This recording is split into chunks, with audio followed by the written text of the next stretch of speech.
Of India का ATM card जल्दी क्यों नहीं मिल पाता है अप्लाई करने के बाद, यानी कि इसका जो है 3 कारण होते हैं। सबसे पहला कारण आपका एड्रेस दूर होने के कारण। मैं ज़्यादा लॉन्ग में नहीं बताऊंगा, शॉर्ट फॉर्म में ही बताने जा रहा हूँ कि सेंट्रल बैंक ऑफ इंडिया का एटीएम कार्ड जब इंडियन पोस्ट के जरिए आता है, जो ऑनलाइन ऑफलाइन अप्लाई करते हैं, अब जो है ये इंडियन पोस्ट के जरिए आ रहा है। तो इसीलिए सेंट्रल बैंक ऑफ इंडिया का अगर इंडियन पोस्ट के जरिए आता है तो वो एटीएम कार्ड आपके घर के पते पर उनको पहुँचाना होता है, कुरियर बॉय को। तो कुरियर बॉय क्या करते हैं, जब तक आपका विलेज एरिया रहता है, जिनका दूर रहता है उनका और काफ़ी ज़्यादा टाइम ले लेते हैं, जिनका नज़दीक रहता है तो वो तो दे ही देते हैं। और इनके ब्रांचेस भी रहते हैं, इनका जो हेड ब्रांच रहता है सिटी में रहता है और छोटे छोटे ब्रांचेस गांव एरिया में भी दिए जाते हैं कभी कभी। तो इनका जो आपका घर के पते पर पहुंचना होता है, जब तक वहाँ उस विलेज का 3 से 4 पार्सल ना मिल जाए तब तक ये सेंड नहीं करते। सबसे पहला ये कारण होता है कि आपका एटीएम कार्ड कभी कभी वहाँ पर आ रहता है, तो अगर आप खबर लेते रहें तो हो सकता है आपको मिल भी जाए। अगर आप वहाँ जाएंगे तो आप बोलेंगे कि मेरे नाम से कोई पार्सल या कुछ आया है, तो वो आपको प्रोवाइड कर देंगे, ये 100% है। तो अगर मान लीजिए आपका पार्सल वहाँ पर आ रहता है तो आप ले सकते हैं, कोई मतलब दिक्कत नहीं है, आपको एटीएम कार्ड मिल जाएगा। ये हुआ पहला कारण। और दूसरा कारण होता है कि आप अप्लाई करते हैं वो हेड ब्रांच में जाता है, ऑनलाइन अप्लाई करने से। ऑफलाइन अप्लाई करने से आपके ब्रांचेस में जाता है।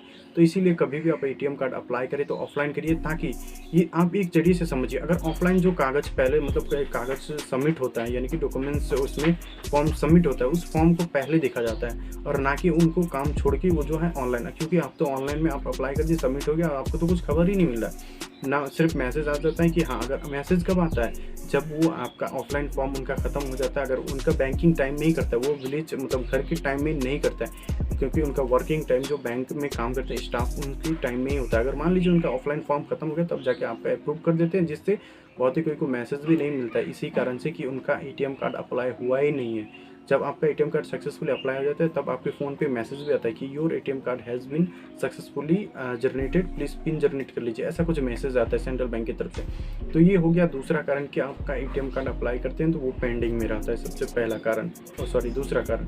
और तीसरा कारण हो गया कि आप एटीएम कार्ड अप्लाई किए हैं वो रिसीव नहीं होता है। क्यों रिसीव नहीं होता है? कभी ये जो है बैंक में ही रहते हैं, रिटर्न चला जाता है।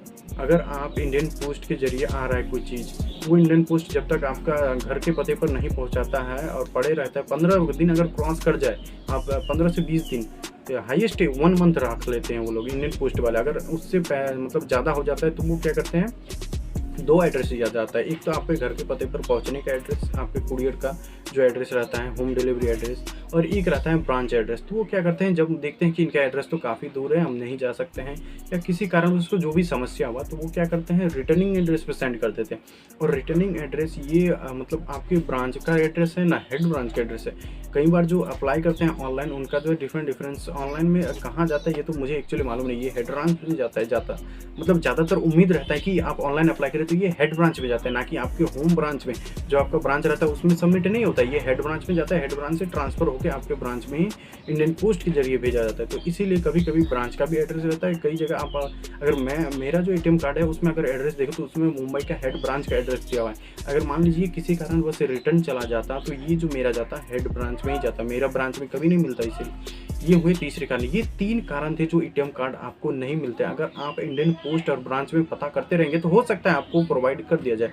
तो इसी कारण मैं जो बोलता हूँ कि आप एटीएम कार्ड के लिए इंडियन पोस्ट और ब्रांच दोनों जगह एक महीने में, मतलब जिनका अप्लाई करनी है अभी करंट में, वो 15 से 20 दिन या 1 महीने में अपना ब्रांच इंडियन पोस्ट जाकर पता करते रहें। ना कि बहुत ही कोई होते हैं चुपचाप बैठ जाते हैं, बैठना नहीं है, आपको एटीएम कार्ड का पता लगाते रहना है। आई होप कि आपको वीडियो अच्छी लगी। वीडियो को लाइक शेयर सब्सक्राइब।